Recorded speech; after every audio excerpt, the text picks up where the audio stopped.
Terima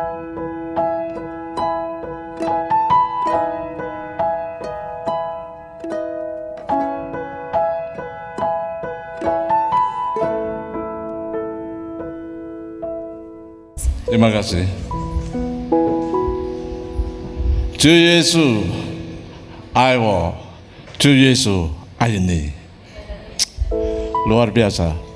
Shalom ibu-ibu. Saya lebih baik mendahulukan ibu-ibu karena mayoritas ibu-ibu yang ada di sini ya. Terima kasih Bu Eli sudah mengundang kami kembali setelah sekian lama. Kami pernah diundang tapi waktu itu kami berhalangan, tapi akhirnya kami bisa juga berada di PD Victory di Jakarta ini. Ya, perkenalkan nama saya Arthur Kaunang. Ya, saya mantan pemusik rock, pemusik keras ya, lagu-lagu rock. Tapi sekarang sudah ditangkap oleh Tuhan. Jadi kalau dulu penampilan saya menyeramkan, rambut sampai ke pinggang ya, rambut panjang, kemudian celana jeans robek-robek, tapi sekarang jadi model lagi saudara, robek-robek di sini. Ya, saya percaya zaman kembali. Tapi saya juga dikaruniai seorang teman pewaris kasih karunia yang Tuhan berikan kepada saya, yang juga selalu melayani bersama-sama dengan saya, yaitu Ibu Pendeta Yuli Astuti Kaunang. Boleh berdiri Ibu?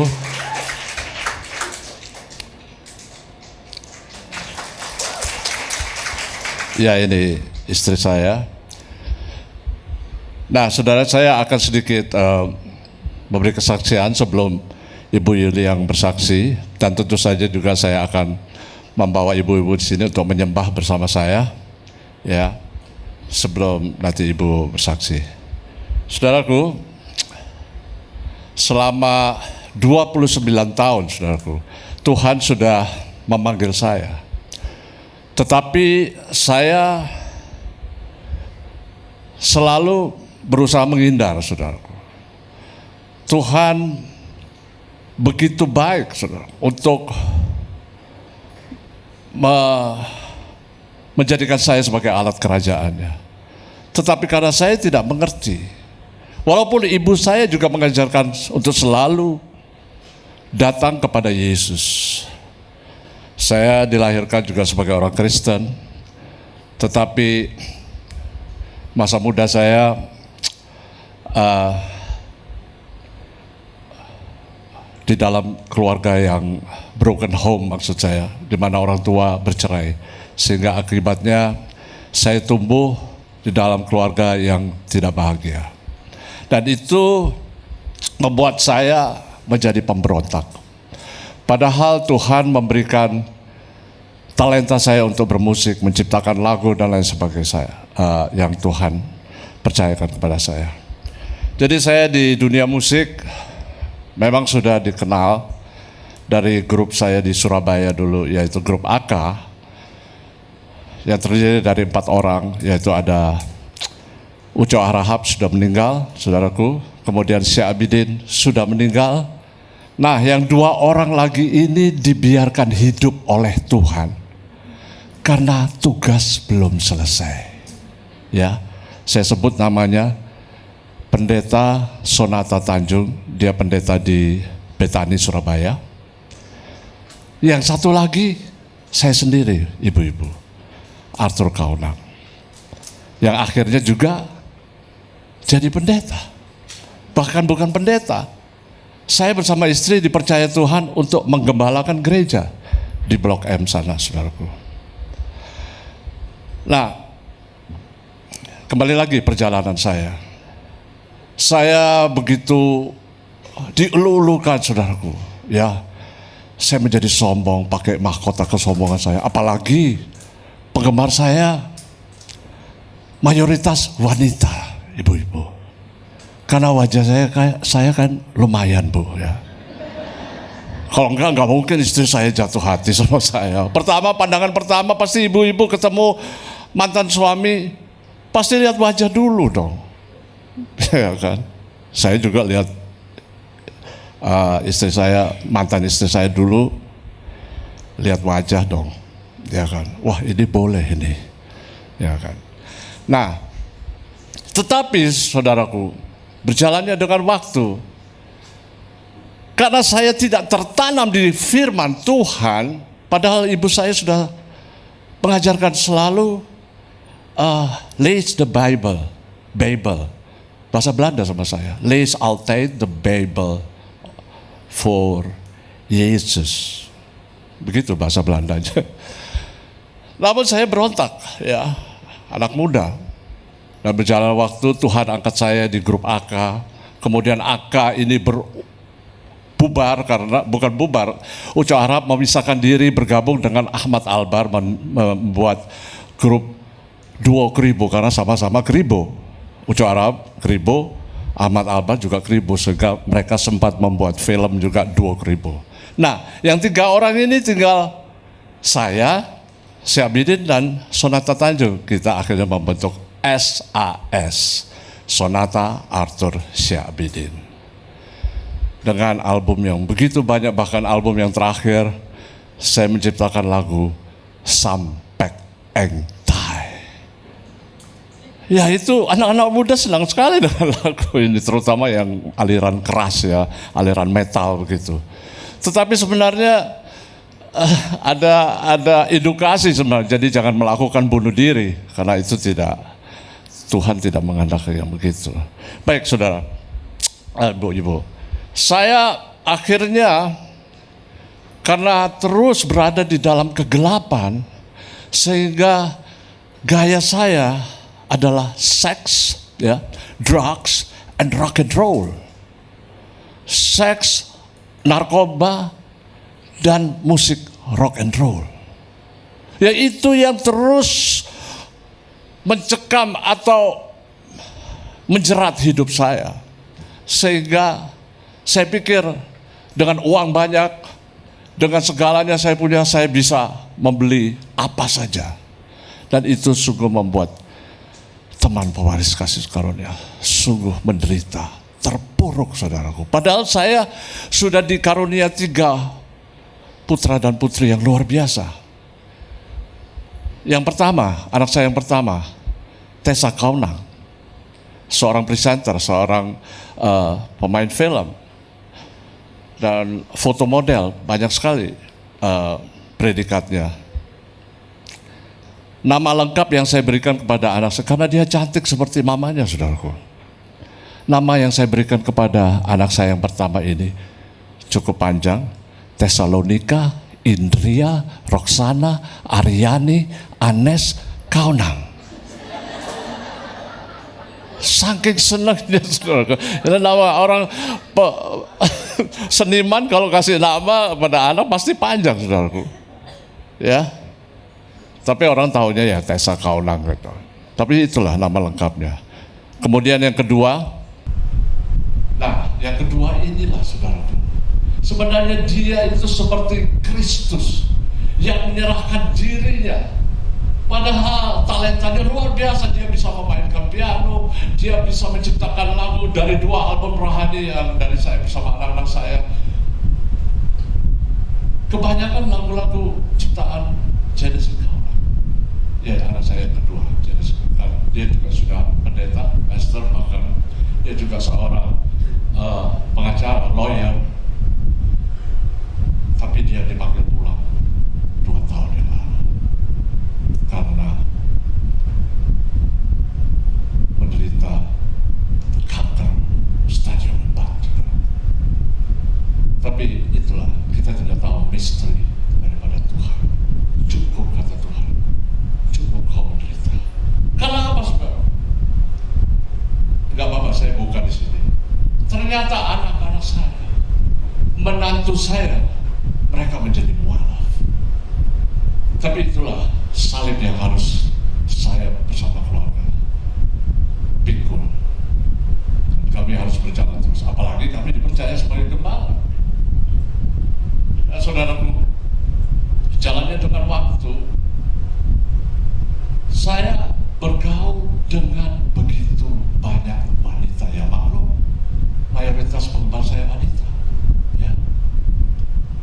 sehingga saya tidak jatuh di kriminal, narkoba, minuman keras, atau hal-hal yang jahat yang lainnya, saudara. Tetapi kelemahan saya adalah wanita. Dan dari sekian banyak wanita, satu ke wanita yang lain, ke wanita yang lain, akhirnya salah satu mengaku di depan saya, Arthur, I am pregnant. So, itu biasa kan? Itu risiko yang harus ditanggung. Tetapi kejadian itu membuat saya menjadi gelap, saudara. Seakan-akan dunia itu runtuh di hadapan saya. Dan saya tidak bisa membayangkan kemana istri, kemana Tessa kecil, Janice kecil, dan Meko kecil. Yang terakhir adalah Meko Kaunang, ya saudara. Dia juga pemain gitar bersama BCL, Bunga Citra Lestari, dan beberapa artis yang lain. Dan saya tidak tahu harus berbuat apa, karena keadaan wanita ini benar-benar berbadan dua. Dan disitulah memang Tuhan izinkan semua ini terjadi dalam saya, supaya saya ini datang kepada Tuhan untuk menyerahkan hidup saya. Saudara, ke depan gelap, kiri kanan belakang semua gelap, semuanya gelap gulita. Dan saya hanya bisa berseru kepada nama di atas segala nama itu, Yesus! Yesus! It's enough, my Lord. Itu cukup, Tuhan. Itu cukup, Tuhan. Tapi saya tidak mau Tuhan dipisahkan dari keluarga saya. Dan saudara, Roh Kudus pun bekerja. Saya akhirnya dikumpulkan kembali, bertemu dengan istri dan anak-anak saya.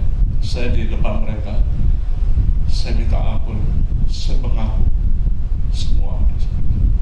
Sementara saudara, wanita yang berbadan baru mengancam. Waktu itu memang belum viral, belum ada mass media yang seperti sekarang. Dia mengancam akan menyebarkan berita-berita.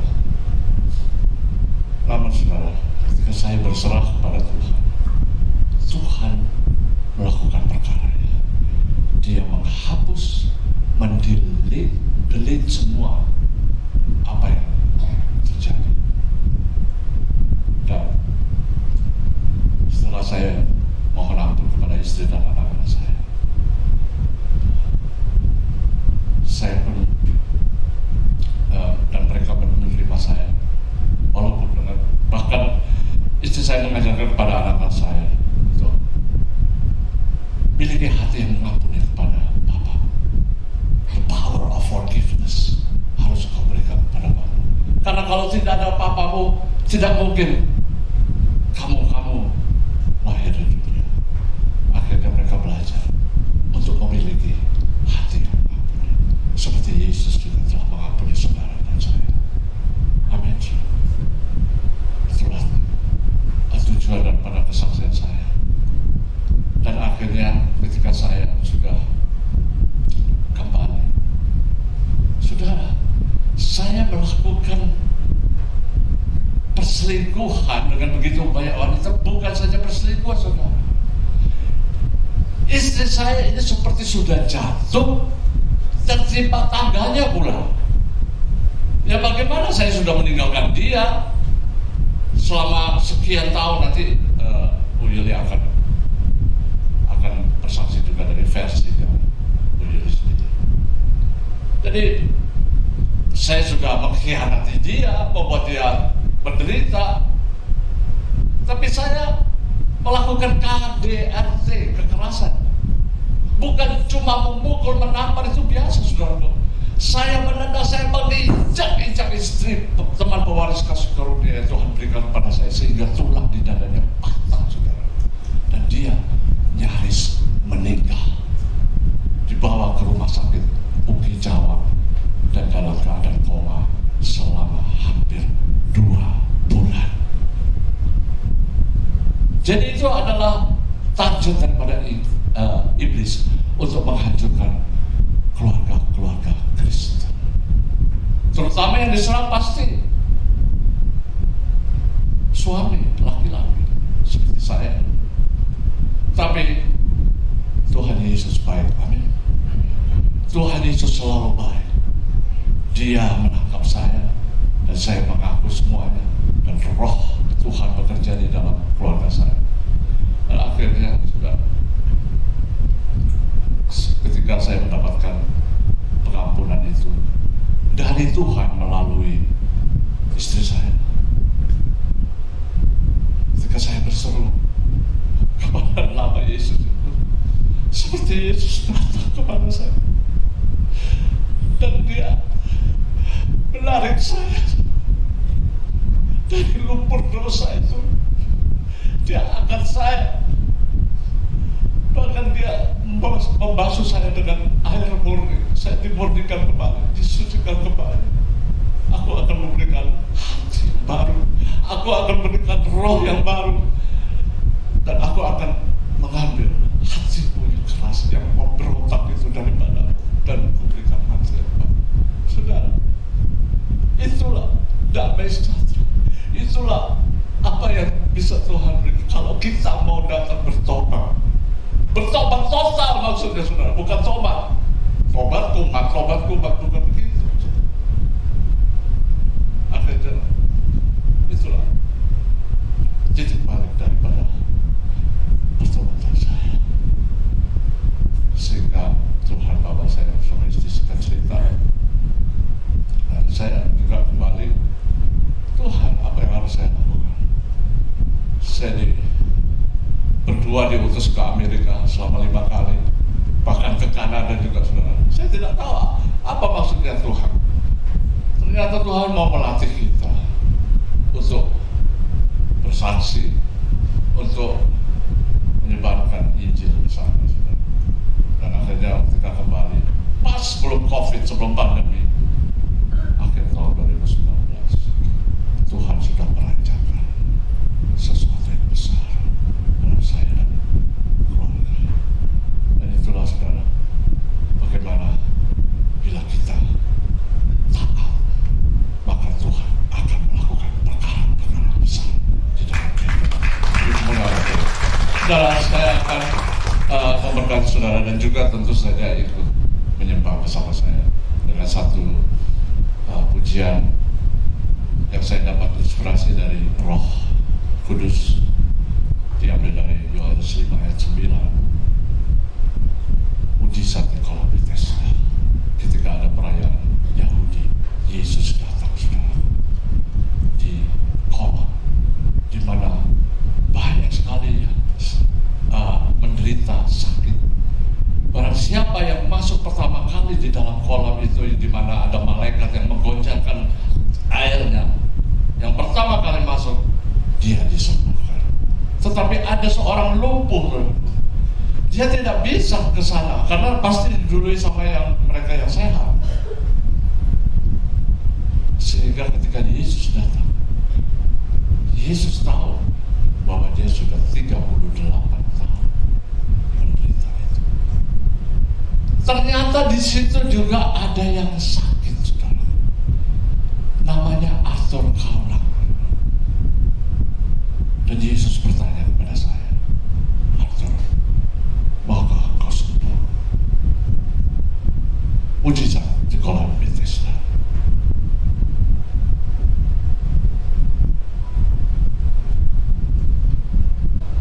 Di kolam Bethesda.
Yesus yang menyembuhkanku.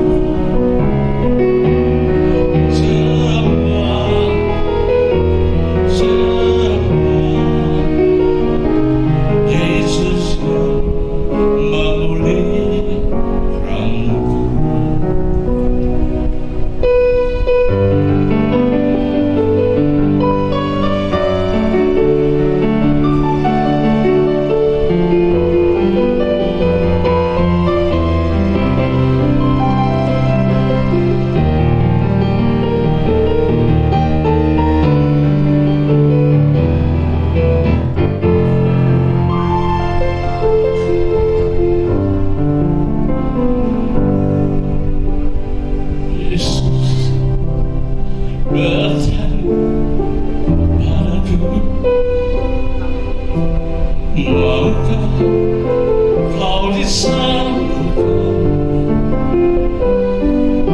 Tuhan tiada seorang pun yang menurunkanku ke dalam kolam bila airnya mulai goncang. Bangunlah, angkatlah tilammu.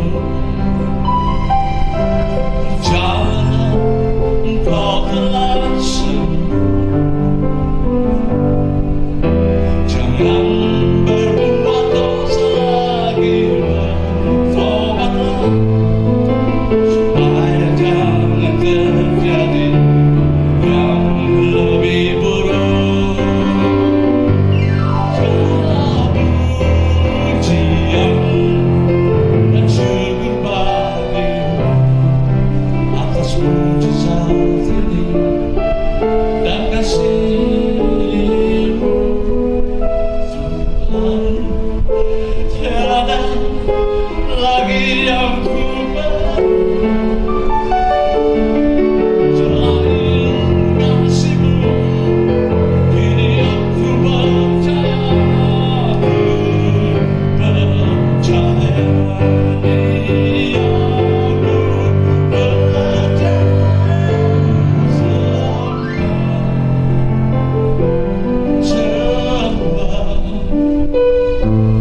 Yesus yang menyembuhkan. Sembah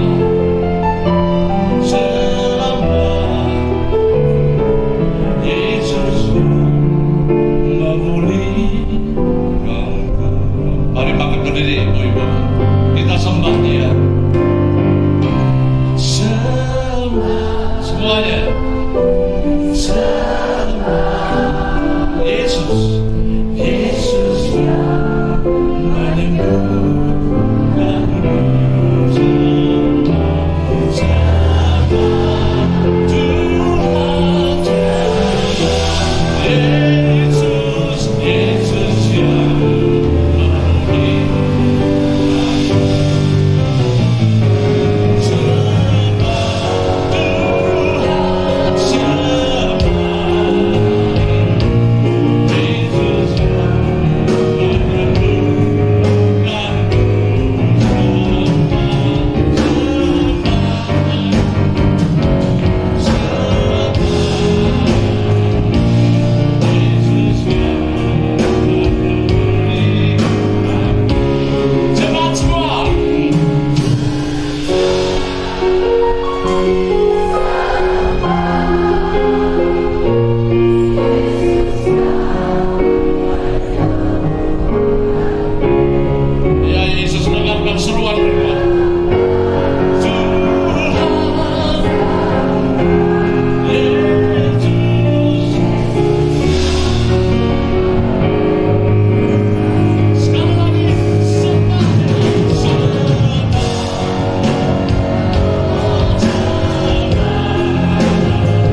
mau sembuh. Bapak dan Ibu, mengucap terima kasih terlebih dahulu kepada Ibu Eli Kurniawati, gembala yang luar biasa. Amin. Mengenal beliau sejak kira-kira 13 tahun yang lalu, ya. Kami sama-sama dari Surabaya, arek-arek Surabaya. Arek Surabaya itu memang bonek, ya, bondo nekat. Di dalam Tuhan itu kita harus nekat, amin. Kalau nggak nekat nggak akan terjadi seperti ini, amin. Ya, gembala yang baik ini seperti ini ya, saya akui ya. Walaupun kita tidak bertemu secara fisik seperti ini, tetapi di dalam roh always keep contact, selalu kontak. Ini Ibu Eli. Terima kasih Ibu Eli.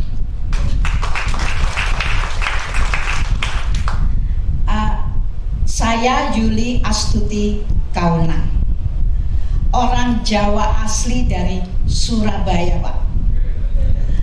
Lahir dari kedua orang tua yang orang Jawa juga. Ibu dari Purworejo, ayah dari Purwokerto. Tetapi saya bersaudara 7 orang, semua dibesarkan di kota Surabaya. Jadi TK, SD, SMP sampai SMA saya di Surabaya. Kemudian karena ayah saya yang tentara marinir dipindah tugaskan di Jakarta, kami semua satu keluarga pindah ke Jakarta dan saya melanjutkan perguruan tinggi di Universitas Kristen Indonesia di Sastra Inggris. Bapak dan Ibu, umur saya sekarang sudah 71 tahun. Amin. Pak Arthur sudah masuk 73 tahun. Amin, amin. Kasih karunia Tuhan. Tapi saya percaya Bapak dan Ibu, kami berdua masih terlihat awet muda. Amin. Seperti Ibu Eli juga ya. Kuncinya hanya satu. Setiap hari diisi oleh firman Tuhan. Amin. Tadi sudah disampaikan oleh Pak Arthur, kami berdua dipercaya oleh Tuhan menggembalakan sebuah gereja dengan sinode JKI. Dan gereja kami adalah JKI Wave Community Church yang berada di Jalan Melawe Raya Blok M. Kami satu keluarga melayani di situ, Pak. Bapak dan Ibu, saya akan menggarisbawahi saja apa yang disampaikan oleh Pak Arthur. Ya, memang tidak terlalu lengkap, tetapi tetap saya mau menggarisbawahi. Maksudnya begini.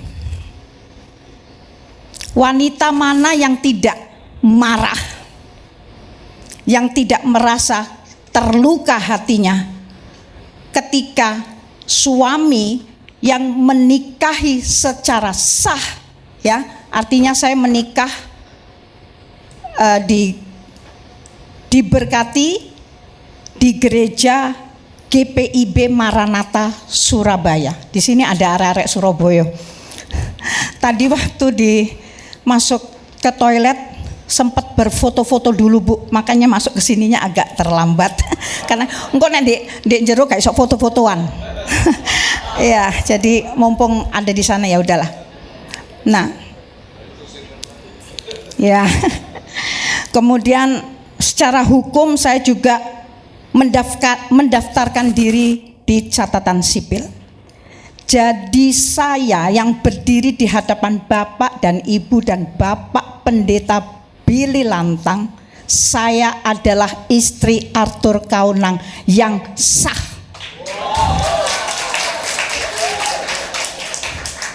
Loh, kenapa Bu, Pak? Saya mengatakan ini di setiap pelayanan saya, ya. Tapi yang pertama saya mau sampaikan, ini yang saya langsung, yang pemirsa yang mendengar saya, saya bukan mau membuka aib, ya. Saya berdiri di hadapan Bapak dan Ibu, saya sedang bersaksi untuk kebesaran Tuhan. Amin. Jadi saya sedang menelanjangi iblis, tetapi tujuan utama yaitu memuliakan Tuhan kita Yesus Kristus. Amin. Nah, Bapak dan Ibu, 29 tahun Pak Arthur melakukan hal yang sungguh sangat mendukakan hati Tuhan. Ya. Makanya saya mengatakan, saya yang berdiri di hadapan Bapak dan Ibu, saya adalah istri Arthur Kaunang yang sah, karena selama 29 tahun pernikahan saya sekarang sudah masuk ke 48 tahun pernikahan saya bersama Pak Arthur. Tetapi yang 29 tahun Pak Arthur hilang, dibawa oleh kuntilanak. Wes tak sebut kuntilanak ae, Bu. Ya, wah, wewe gombel saya api. Kuntilanak is jahat era. Kurang ajar juga. Jadi selama 29 tahun ada lebih kurang 64 wanita di dalam kehidupan Pak Arthur.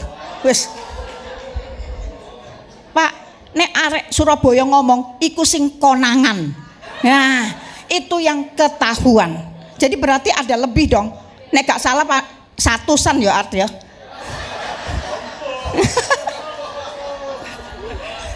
Loh, ini kok jadi ngitung-ngitung soal perempuannya ada berapa? Dalam setahun ada 3 wanita yang datang. Kuntilanak itu. Kemudian jadi dalam setahun ada 3, bisa dibayangkan dalam 29 tahun pasti ada 60 lebih. Ya.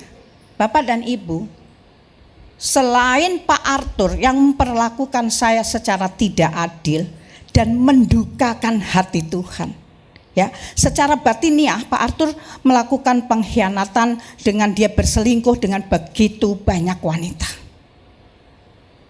Kemudian secara fisik dia juga melakukan KDRT, kekerasan di dalam rumah tangga.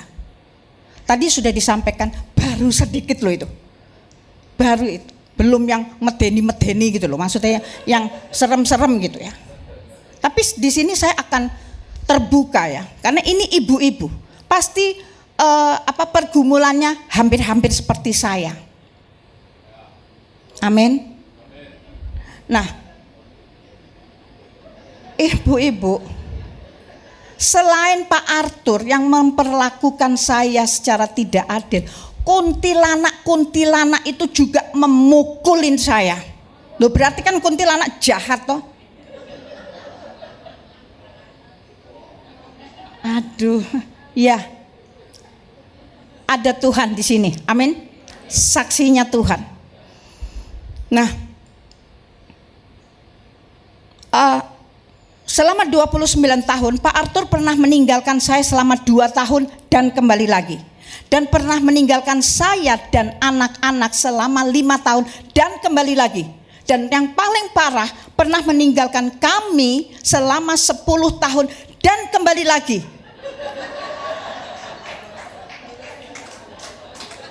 Wes koyo setrikoan niku lho, bolak-balik.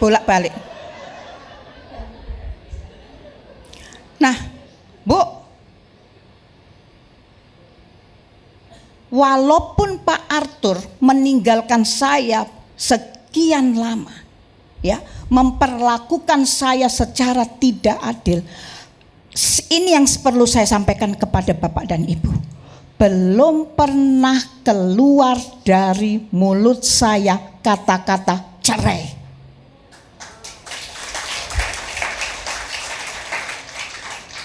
Kenapa, Bu? Kita semua sudah belajar ya, bahwa di dalam perkataan ada kuasa.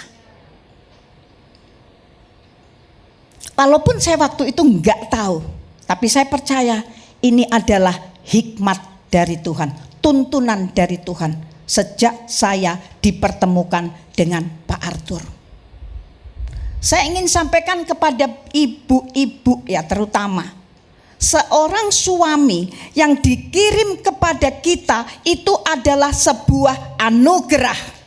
Beri kemuliaan untuk Tuhan. Amin. Bukan malapetaka.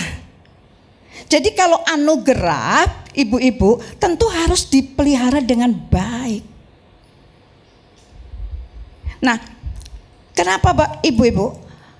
Saya belum pernah keluar kata-kata cerai karena saya ingin sampaikan kepada ibu-ibu ini ya terutama. Karena saya takut kepada Tuhan. Karena saya mengasihi Tuhan. Amin. Saya berangkat dari seorang muslim ya, garis keras, fundamentalis. Tidak ada hari tanpa melakukan sholat. Tidak ada hari tanpa harus baca Al-Quran. Sudah menyelesaikan baca Al-Quran khatam 2. Ya, 30 juz. Nah, ibu-ibu, saya ingin beritahu kepada ibu-ibu. Ketika saya di iman saya yang dahulu, saya melakukan semua prinsip-prinsip iman saya yang dahulu. Nah, namun ketika saya masuk di dalam lembaga pernikahan, saya merasakan ada satu kekosongan di dalam hati saya, di dalam hidup saya. Ya kita semua kalau menikah pasti merasakan sebuah kebahagiaan. Kemudian kita mulai merencanakan masa depan kita begini. Tapi bukankah masa depan kita itu semua ada di tangan Tuhan? Amin. Nah, saya juga tidak pernah seperti ini. Kata-kata yang sering kita dengar, yang tidak pernah dilihat oleh mata, tidak pernah didengar oleh telinga, tidak pernah timbul dalam hati, itu semua disediakan, diizinkan oleh Tuhan terjadi kepada siapa yang mengasihinya. Nah, saya mengasihi dengan segenap hati, segenap jiwa, dan segenap akal budi. Ketika saya mulai masuk ke lembaga pernikahan, saya diperhadapkan dengan sesuatu yang membuat saya terpuruk, dan bahkan dengan pengalaman bagaimana Pak Arthur memperlakukan saya secara biadab, mohon maaf, tapi percaya tadi kita semua sudah mendengar kabar baiknya. Ketika Pak Arthur ditangkap oleh Tuhan, dari beradab, dari biadab menjadi beradab. Amin. Karena sudah ditangkap oleh Tuhan. Tapi di sini saya akan menyampaikan bagaimana saya mengalami the long suffering selama 29 tahun, di mana tidak pernah saya mendapatkan nafkah dari Arthur Kaunang. Semua yang didapatkan dari dia dihabiskan sendiri. Pada waktu itu ketika saya menikah umur 24 tahun dan Pak Arthur umur 26 tahun. Beda 2 tahun dengan saya. Saya baru saja menyelesaikan program S1 saya di Sastra Inggris UKI Jakarta. Kemudian saya memutuskan untuk menikah dengan saya sudah berpindah iman saya terlebih dahulu. Hari pertama menikah, ketika sudah selesai pentahbisan, pemberkatan pernikahan dan semua, kita pulang dong ke rumah untuk ingin menikmati apa yang namanya honeymoon. Duh, hari pertama Pak Arthur sudah melakukan kekerasan di dalam rumah tangga. Apa yang tidak pernah saya lihat dengan mata, apa yang tidak pernah saya dengar oleh telinga dan tidak pernah timbul dalam hati, saya melihat dan merasakan bagaimana Pak Arthur menendang saya dengan sepatunya yang pakai boot rocker kan Pak, gitu loh ya. Saya dari orang Jawa, jadi saya waktu itu pakai kain, kemudian saya pakai kebaya sampai panjang seperti ini, ditendang. Dan saya waktu itu karena waktu saya melihat dia buka-buka baju, ya saya sudah kegeeran ya, saya kira dia mau ngajak saya berhoneymoon. Nggak taunya dibuka, langsung mau pergi buka pintu. Nah otomatis dong, spontanitas, saya pegangin kakinya, saya tanya mau kemana, dia tendang gini, ini kena sini. Ini langsung, karena ada lancip ya, nyayat ke sini Pak, ini robek dan saya mengeluarkan darah, dan itu kena ke baju karena saya pakai kebaya warna putih. Saya hanya diam loh. Saya hanya, ya otomatis saya menangis. Saya enggak berontak, enggak apa, saya hanya diam. Kemudian dia pergi. Hari pertama. Kemudian hari-hari selanjutnya di mana saya mengalami kekerasan yang luar biasa. Saya enggak tahu kenapa Pak Arthur seperti ini. Setelah sekian lama saya baru mengerti bahwa, karena saya mengenal Pak Arthur baik adanya. Saya mengenal Pak Arthur dari kelas 5 SD. Jadi underage Pak. Ya, artinya di bawah umur. Karena teman sepermainan di Surabaya. Saya tinggalnya di Jalan Opak Bu, Surabaya. Kemudian Pak Arthur tinggal di Jalan Embong Ploso, Surabaya. Selalu sering main ke daerah kami karena ada keluarganya di Jalan Diponegoro. Nah, ibu-ibu, hari-hari yang saya lalui ketika Pak Arthur meninggalkan saya sekian lama, kemudian kembali lagi, dan hal yang dilakukan bukan sesuatu yang menempatkan diri dia sebagai seorang suami atau ayah dari anak-anak kami, tapi dia memperlakukan kekerasan di dalam rumah tangga di depan anak-anak saya. Ada satu roh jahat yang menguasai Pak Arthur. Dan anak-anak saya melihat dengan mata kepala sendiri bagaimana Pak Arthur memperlakukan saya. Satu hari ketika saya lagi mengandung anak kedua, almarhum Genesi Kaunang, kandungan saya mencapai umur 8 bulan, kemudian Tessa masih berumur 1 tahun. Jadi ini kejadiannya berarti kalau sekarang Tessa umurnya 47 tahun, ya kira-kira 45-46 tahun yang lalu. Pak Arthur yang sudah sekian lama meninggalkan saya dan anak-anak tiba-tiba datang. Dan kalau datang ini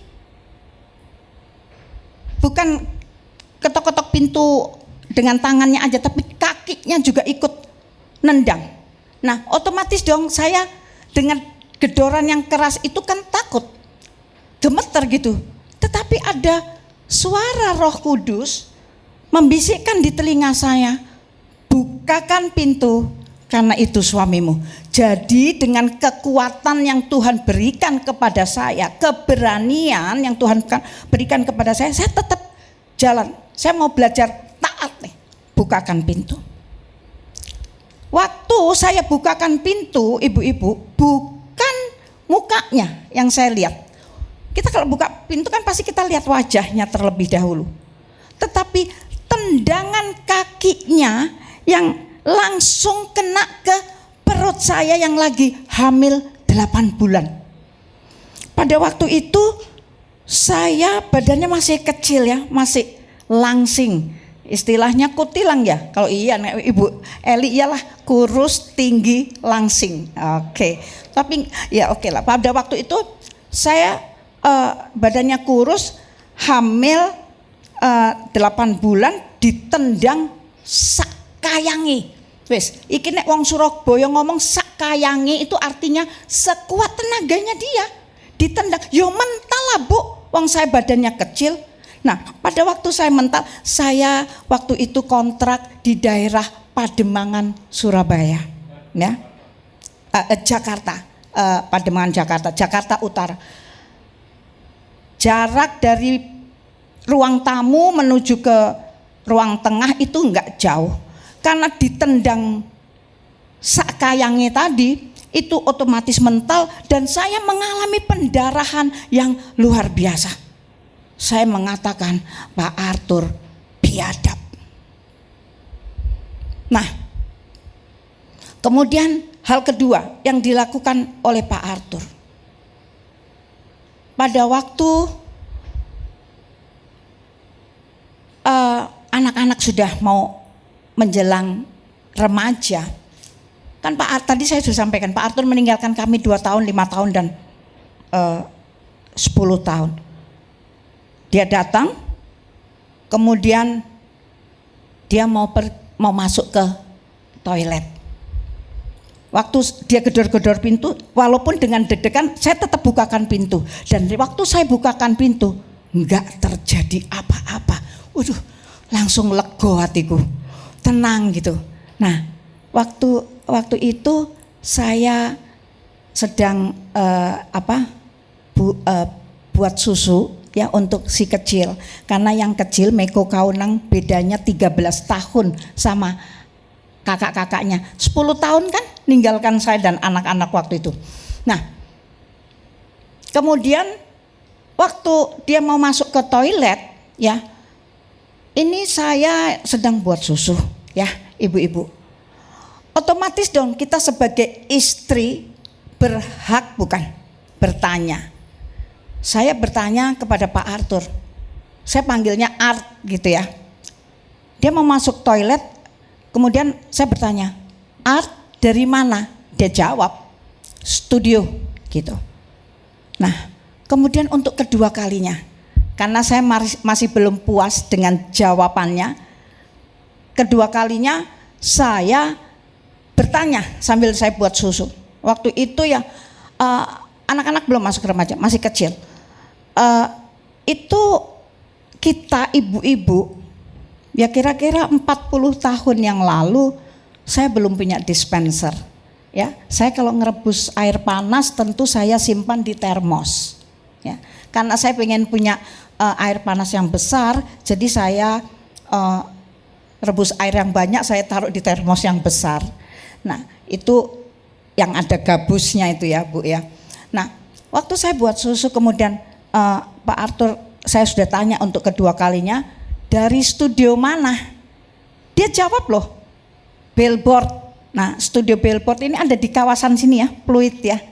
Nah, ini studio Billboard, ini studio rekaman yang waktu itu terkenal di zamannya ya, cukup besar. Kemudian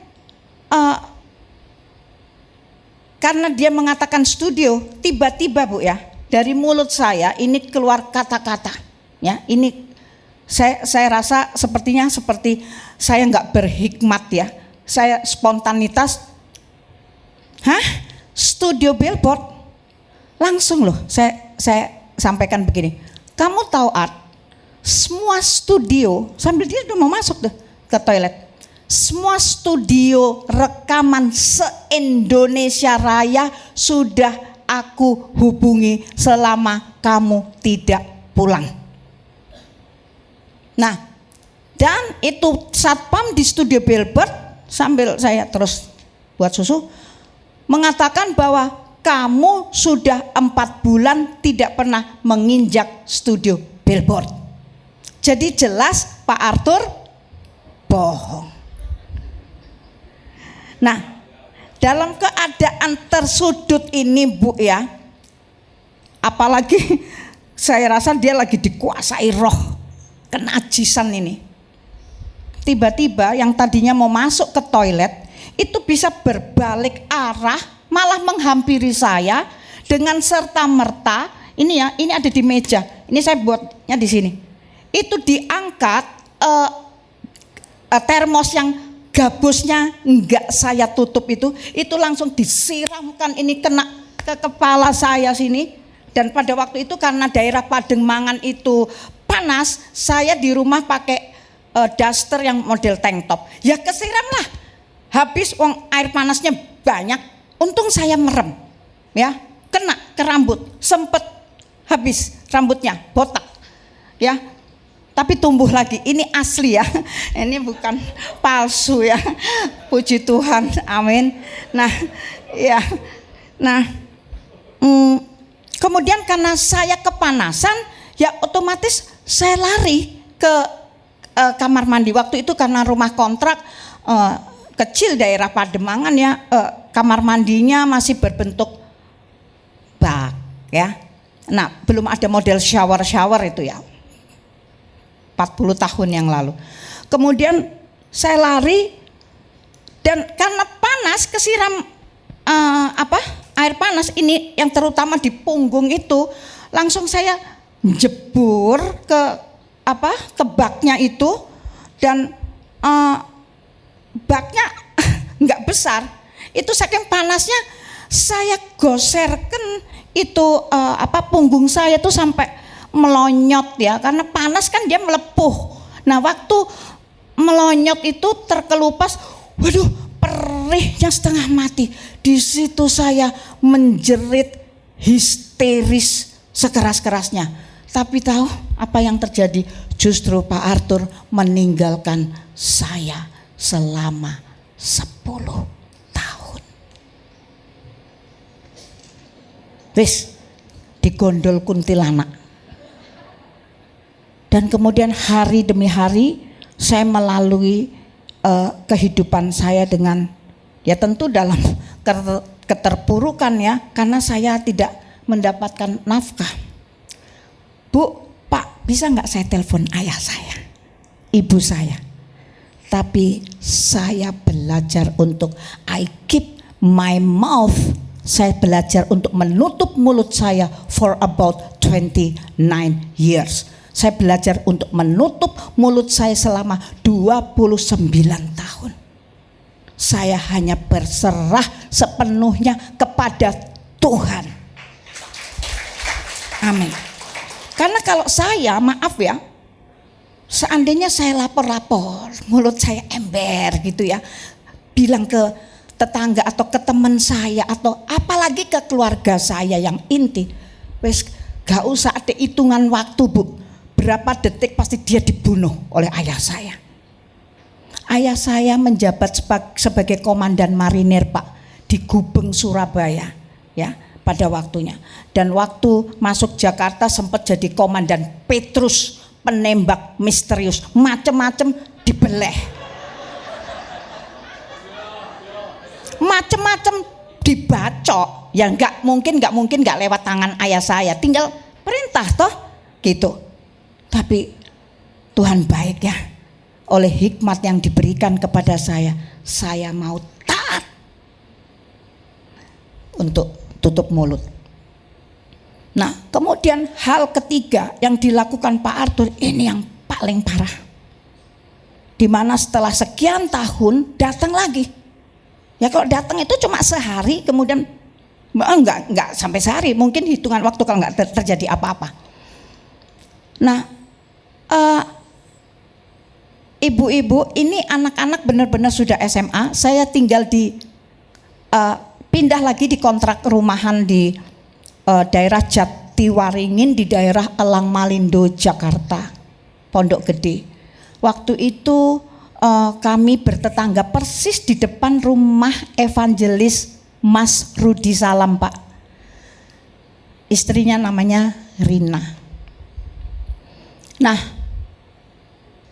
ibu-ibu ingat ya, pada waktu itu ada yang, kita kan sekarang sudah pegang segala macam seluler yang bagus-bagus lah ya. Itu dulu masih ada namanya pager. Ingat ya, pager merek Motorola ya. Nah Pak Arthur pulang tiba-tiba mandi, wah pokoknya parfum sana sini dandan. Saya cuman liatin aja gitu. Mau ngapain lagi nih? Saya bisa loh diberikan hati yang tenang gitu ya sama Tuhan. Ini semua kasih karunia Tuhan. Itu tiba-tiba dia mandi, pagernya itu disimpan di laci rumah. Nah saya lagi nyapu-nyapu rumah, pagernya bunyi. Nah karena pagernya ini kita kepo ya, kita ibu-ibu kan suka kepoan kan, gitu ya, pengen tahu aja gitu. Itu saya loh ya. Waktu saya nyapu, dengar pagernya bunyi Pak. Pas saya buka lacinya nggak bisa. Loh kene loh Pak arek Surabaya bonek Joko obeng Pak. Tak buka ambek obeng iku lacine ya loh. Tak buka, cekrek itu keluar, itu langsung di pager kan ada tulisannya kan?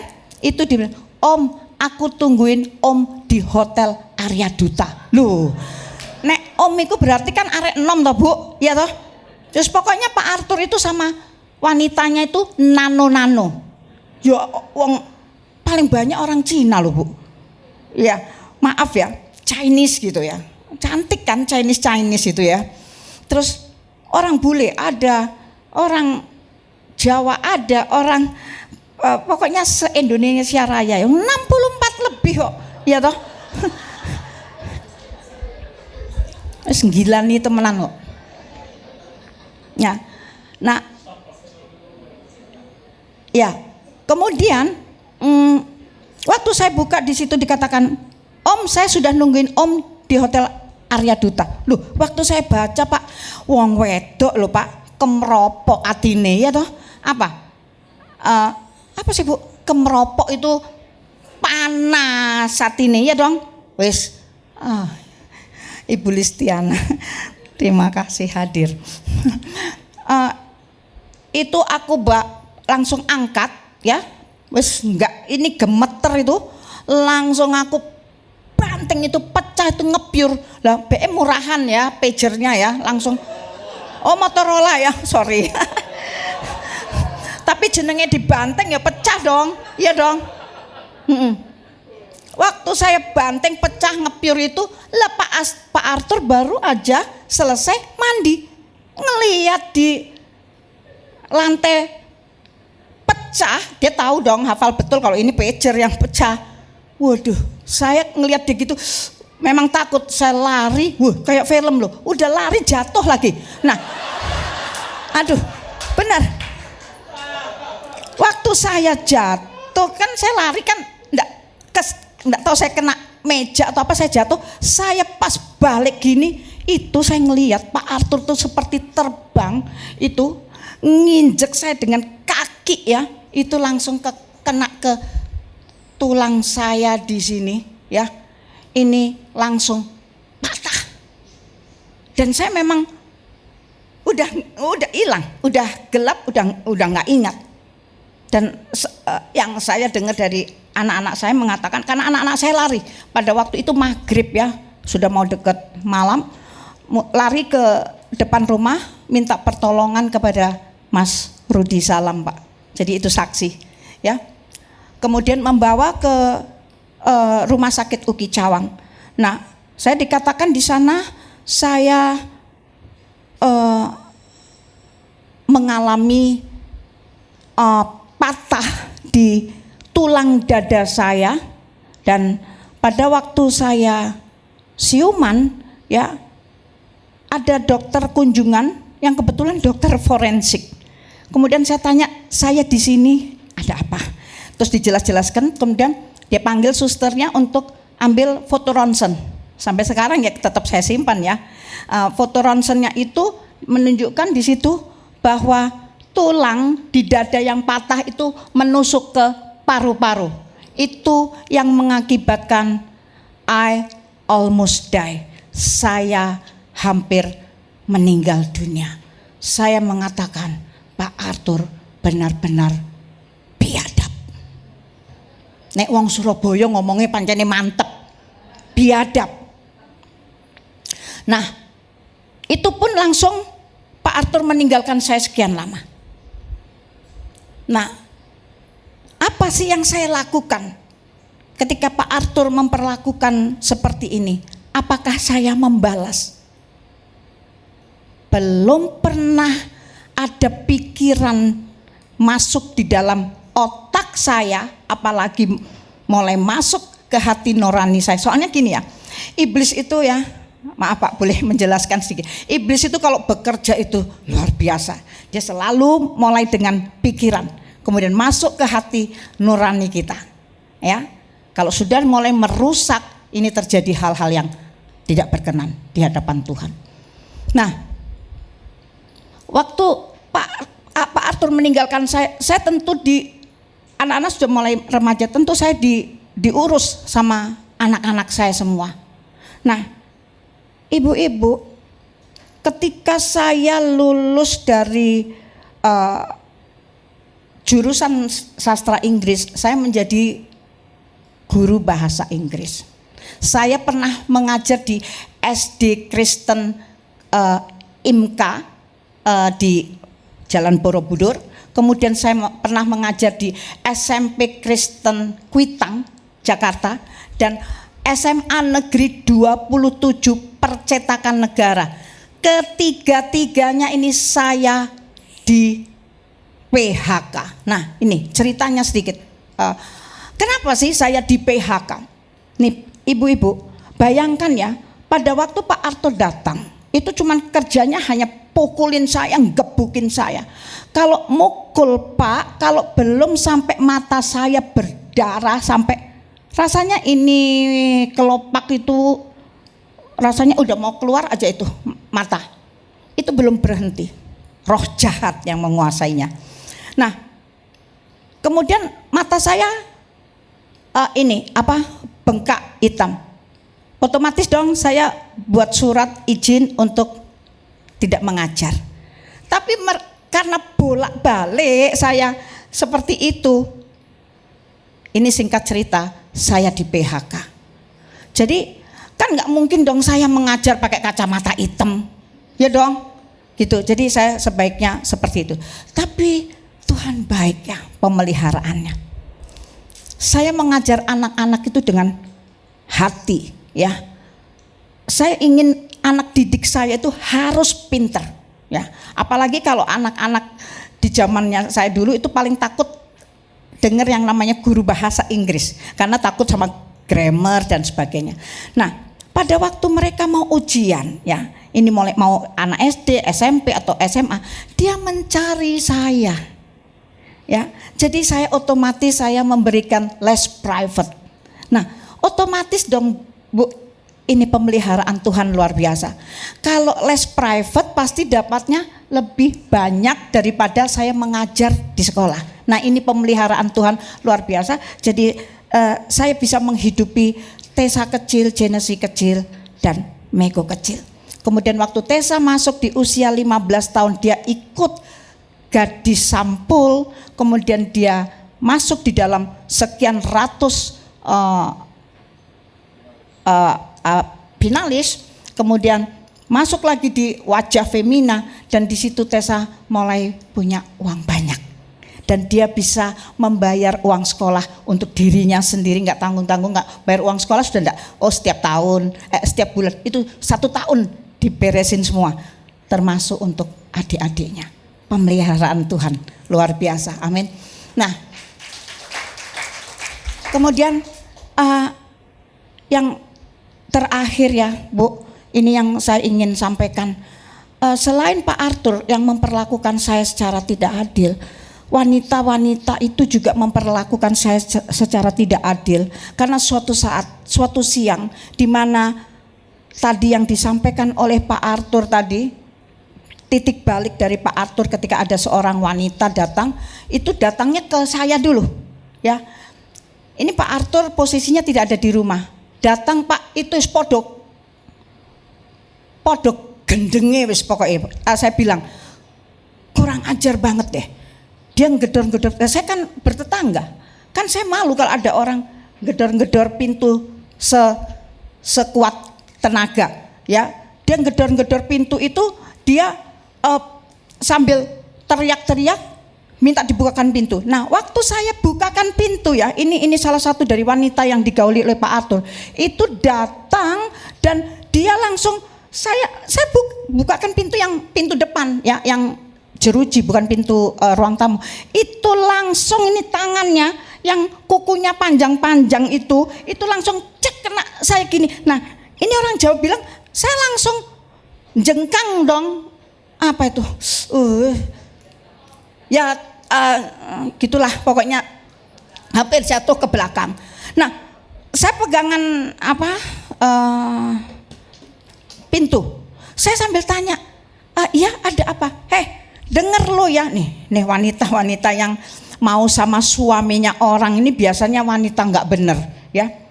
Dengar lo ya, terus saya bilang, iya saya dengar. Loh, saya juga lagi mikir, loh kok sadis banget sih ini kan. Dengar lo ya, laki lo itu suami gue. Terus, oh iya, saya juga gitu. Saya benar, ini saya takut juga kan, karena siang-siang bolong kan, malu sama tetangga kalau keras-keras. Laki lo mana? Katanya.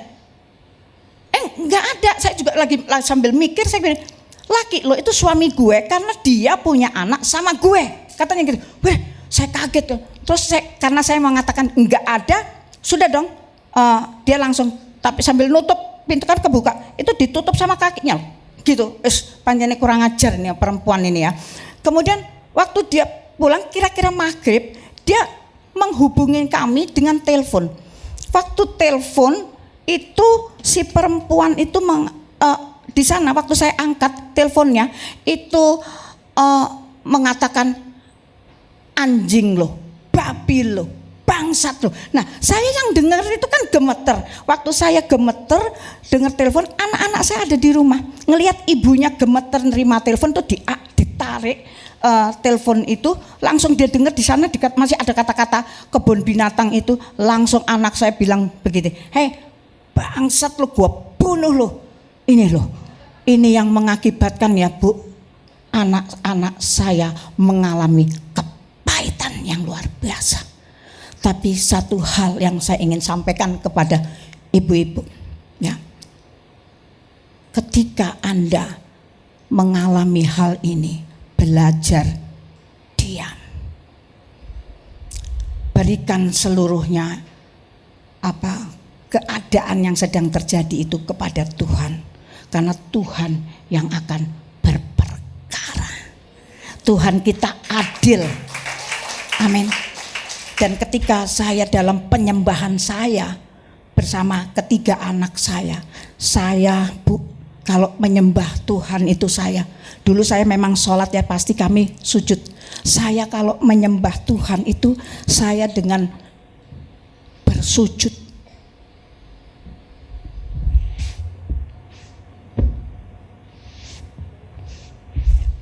Saya bukan bersujud saja, tetapi saya meratakan diri saya, muka saya menghadap ke tanah. Padahal saya nggak tahu bangsa Israel ternyata kalau menyembah Tuhannya seperti itu. Yang ingin saya katakan kepada Bapak dan Ibu, ketika kita mau merendahkan diri kita, ketika kita mau merendahkan hati kita, maka Tuhan yang akan meninggikan kita. Amin. Dan Tuhan benar-benar berperkara, di mana Tuhan memerintahkan kepada saya. Walaupun Pak Arthur memperlakukan saya secara tidak adil, Tuhan hanya berkata kepada saya, lepaskan pengampunan. Walaupun itu tidak mudah, tetapi ada kekuatan yang Tuhan berikan kepada saya dan saya mau belajar taat. Ibu-ibu percaya bahwa mujizat sampai hari ini masih tetap terjadi? Amin. Saya amini. Tapi saya ingin sampaikan satu hal yang paling terakhir. Di balik mujizat ada ketaatan yang harus dilakukan. Amin. Dan ketika saya taat, Tuhan berperkara. Pak Arthur ditangkap, kemudian dilepaskan dari seluruh keberadaan Pak Arthur, dilepaskan dari roh belenggu, roh perzinahan, roh kekerasan di dalam rumah tangga, dan Satu hal yang saya terima ketika kita bertahan di dalam pencobaan dan mengandalkan Tuhan sepenuhnya, maka Tuhan mengaruniakan saya mahkota kehidupan. Amin. Dan mahkota kehidupan itu apa? Pak Arthur dikembalikan kepada saya dan saya sekarang menerima cinta yang sejati dari Pak Arthur Kaunang kembali. Haleluya. Amin.